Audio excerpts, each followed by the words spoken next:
Mamgojozi. My name is Hotatso Kumo Mokwera, also known as Mokhoshi Mokwera. I would like to wish my brother MR.CARL a happy birthday. I'm wishing you many, many more years. I'm wishing you the best in life. You are a beautiful person. I respect, value, and love you. And you've made this life thing very interesting for me. Kia ora padi and kia ora ngwana ko gae sharp. Happy birthday. Mwah.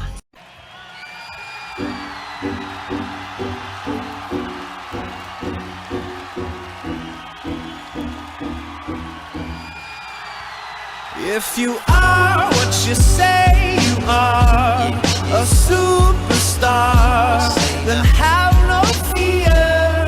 The camera's here and the microphones, and they wanna know. Welcome, ladies and gentlemen, to another edition of Mamgojozi. My name is Chantal Thomas, and today we're going to America.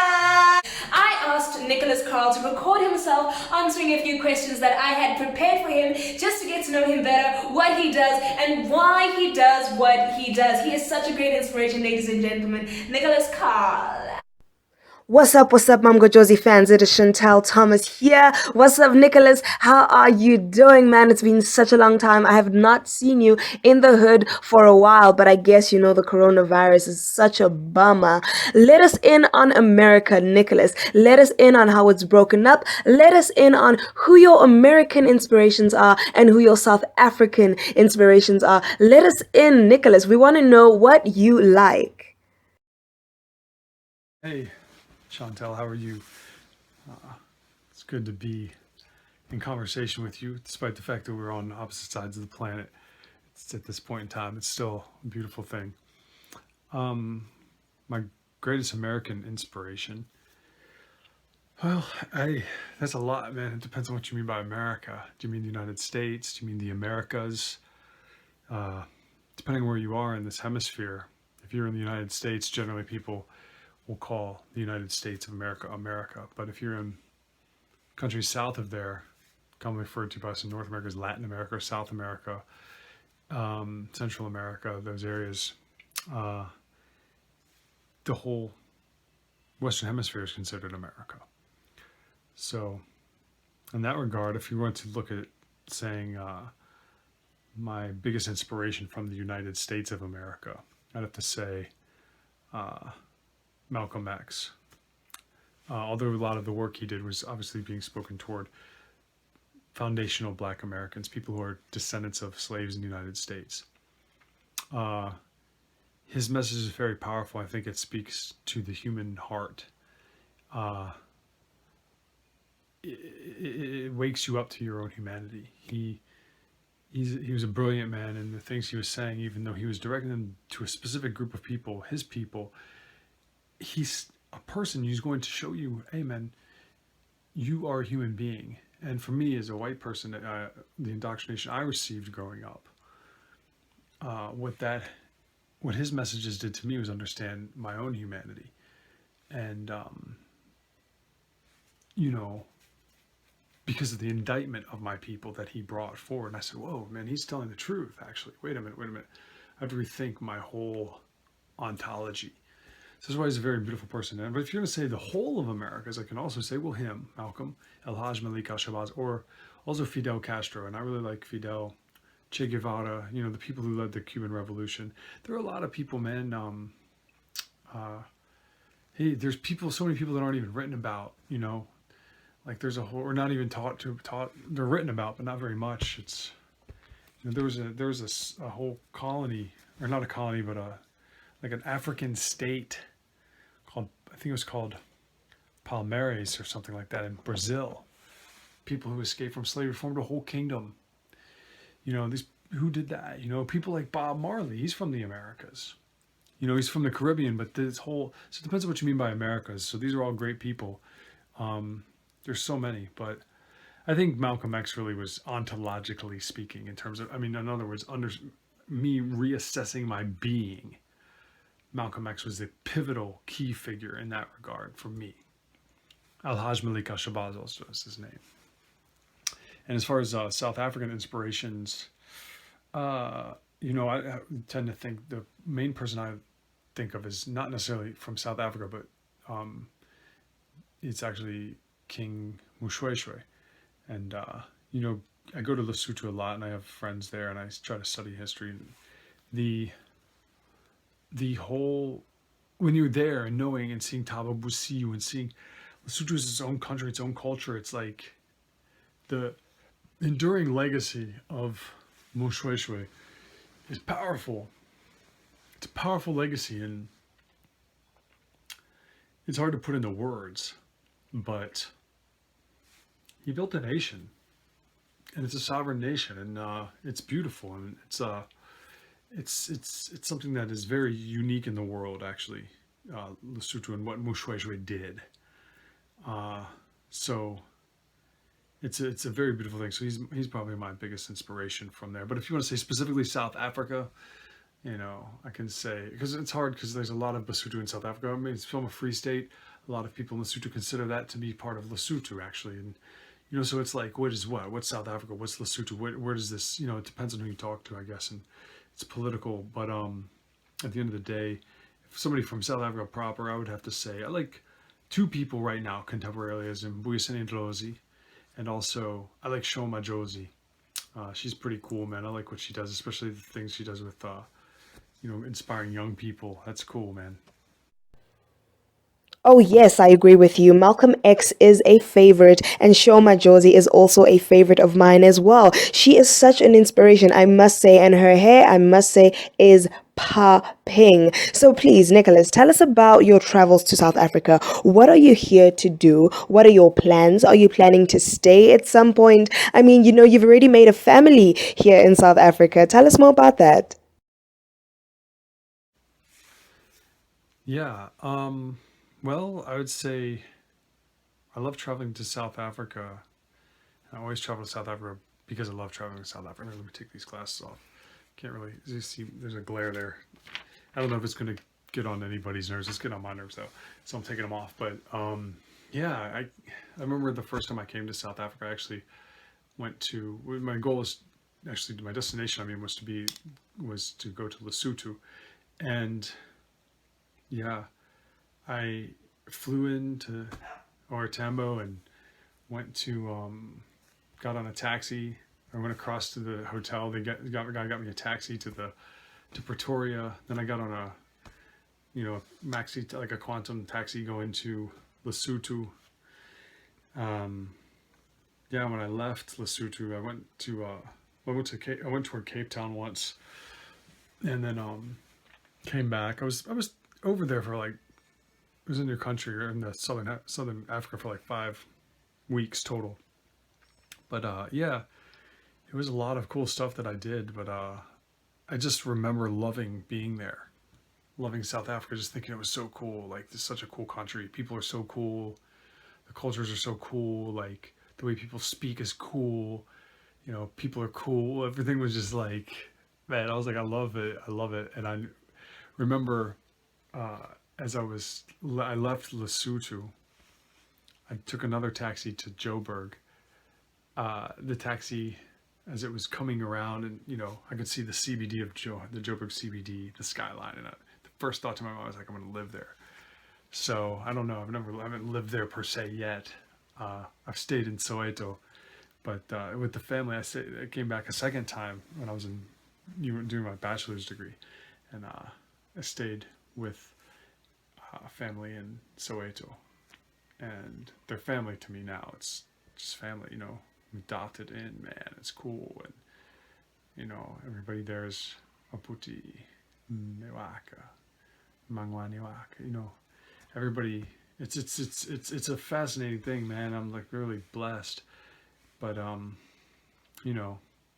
that's why I keep traveling to South Africa, because I love it.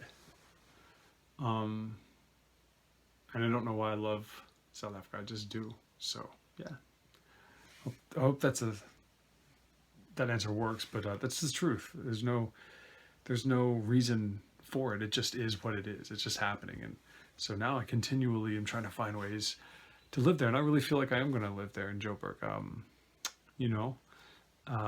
maybe not deep within the CBD, like, you know, I don't know, who knows, but yeah, you know, it's gonna be cool. I'm gonna live there, so yeah, that's what I love about it. That's why I keep coming back too, is also because I want to live there. So the more I come back, the more I get to know the place, you know, get to know the culture, understand how things work. Yeah, so I guess that's the long and short of it, though. I must say, South Africa is definitely a very welcoming country. We are lovers at heart, I must say. So, Nicholas, tell us about connection. You know, I know you love coming into South Africa because of the connection you have made here. Tell us more about how important it is to be connected, especially during this pandemic. I mean, you know, we've been separated by force. We don't even know what's going on. Please let us in on how you feel about connections during the coronavirus pandemic. It's you know, I think it's important to stay in touch with people during this pandemic, and it's also important to isolate yourself, to not be in touch with people during the pandemic. It's a good reason to not talk to people. Why do I say both? I think you should do both and oscillate. The reason is because often, you know, especially, you know, early on, you know, it's now a lot of places like, well, here in the US, where it's moving past the initial quarantines. I know South Africa was on a much more strict lockdown than our country was. You see that reflected the numbers. We have more than 1 million cases in the United States. I think you guys have a few thousand in South Africa. So, yeah, even just now, I found out today, a very close family friend had it 2 weeks. For 2 weeks, I didn't know. I just found out she had it. She was home from work for 2 weeks. Was not diagnosed with COVID-19. She did not take a test, but all her symptoms were COVID-19 symptoms, and she's sure she had it. So, and where she worked, there was an outbreak of it. So, at the factory where she worked, so you know, she had it. I mean, we used to play together when we were growing up. We used to be our next door neighbor. So, yeah, man. So it's important to stay in touch with people, but it's also important to self-isolate, because you have to isolate from people to try to not get sick, or try not to spread the virus, to, you know, get sick and spread it to people who are very vulnerable. And you can use that opportunity to grow, to, you know, become a better person than you were before the outbreak started, and really go into yourself and be like, okay, who am I? Who am I going to be? Focus yourself. You know, there's not a lot of distraction anymore. You can really kind of be away from all the nonsense that's out there, because everything's kind of shut down, you know? So that's a good thing. You can go into yourself and learn more about yourself. And to stay in touch with people also is important too, because sometimes, man, especially when people are home, trying not to go out there, trying not to get sick, that can become very weird for a lot of people, because they're not used to being alone. There's nothing to do. Here in the US, all the businesses are closed. There's nothing, you know, so people have to make a change, and that can be hard for people. So, you know, you want to stay in, just check on people and see what's going on. And also, you never know, man, people can be going through very bad things. Like there in South Africa, there's a lockdown. People can't go outside, you know? You don't know what your friends are going through. You don't know what people you know are going through. They could be in an abusive, a bad situation. So it's good to check on people. But it's good to check on people. It's also good to check on people for you, because you reach out, talk to another person, so it de-isolates you. So you want to go back and forth with that. I'm sorry to hear about your friend there, Nicholas. It must be such a hard time. I do share your concerns about not being able to see people, not being able to visit people, and, you know, check up on them and just to figure out what they're up to and, you know, if everything is all right. Tell us, Nicholas, what 3 things would you change in the world if you could change anything? You know, what are your 3 game changes in the world? The 3 things I would change, if I could change anything. Number 1, I would change the world and get rid of global systematic white supremacy. 2, I get rid of global capitalist system, and those 2 things go hand in hand, really. 3, I get rid of, I guess I get rid of carbon fuels, man, because it's like, the 3rd one is interesting, really interesting, because this coronavirus, you know, not as many people are traveling. You know, there's news reports about how, like, you know, there's like much less pollution and things, and I can even see it here. This spring has been the brightest, most beautiful spring in years. Since I was in high school. I'm 41 years old in a couple days. So, man, so for 25 years, I've never really seen a spring this beautiful. And I think it's because there's not as much pollution. There's less people driving. Normally, you'll see airplanes going up and down the valley where I live, man, up in the sky, because it's a thoroughfare between like, you know, New York and all south to Miami, the whole East Coast of the U.S. Man, there's none. So it's very cool. I like that. I like that idea. Somehow, if we can do that, that'd be good. Another thing is systematic white supremacy. Yeah, man. You know, it's a simple matter, I think, of education. You know, we just start teaching people where there is no. See, basically, my thing is we're taught that Western civilization started in ancient Greece, but those Greeks were going to Africa to learn what they learned. The foundation of Western civilization is Africa. It's Kemet. It's not Greece. So we need to learn that. That's a big lie that's being told to us. And it's been told for centuries, and it's deliberate. I know it for a fact too, because of the fact that I went to a ancient Egypt exhibit in Brooklyn, New York one time, and there was a placard there that said in the antebellum United States, meaning or antebellum South in the United States, meaning before the Civil War, during slavery, when there's slavery here, they wanted to develop a curriculum that would make people think of Egypt as something separate from Africa. So they knew what they've known this, man. Thomas Jefferson knew it. His buddy Count Volney went to Egypt and saw the Sphinx. It was covered up to here in sand. It was up to its neck in sand. And it had a nose still on it. That was before Napoleon blew that nose off of there. So anyway, these are the things I've heard, and you know, I mean, it should be taught. I mean, even if those things about the Sphinx and stuff, I don't know if there's like conclusive historical like fact on that. But I think that you look at this and this and this and this, and it's like, okay, this looks like it's true. Looks like it's true, but you know, some of those other things I was saying, they are conclusive. So you know, Pythagoras did go to study in Kemet. Plato did go to study in Kemet. That's known. So anyway, and then the second one about global capitalism, man, we need to get rid of that too, and replace it with a socialist system that is planned.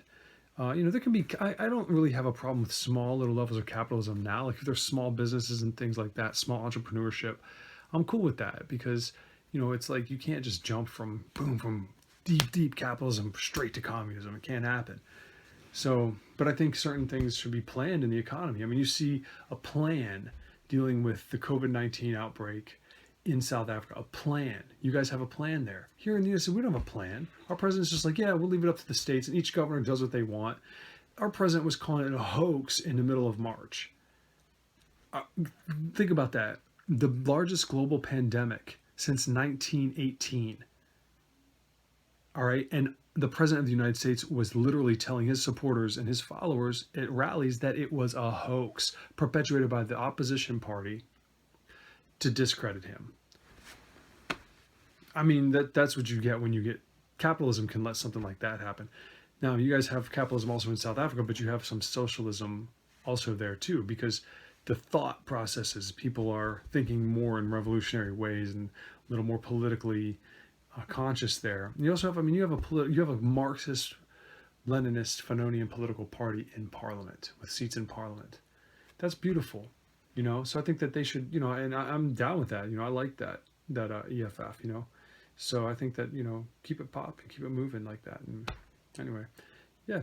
But anyway, I just want to say, you know, I guess that's it though. Wow, thank you so much for joining us here on Mamgojozi. That was MR.CARL, ladies and gentlemen, and this marks the end of our show. My name is Chantal Thomas. Good night.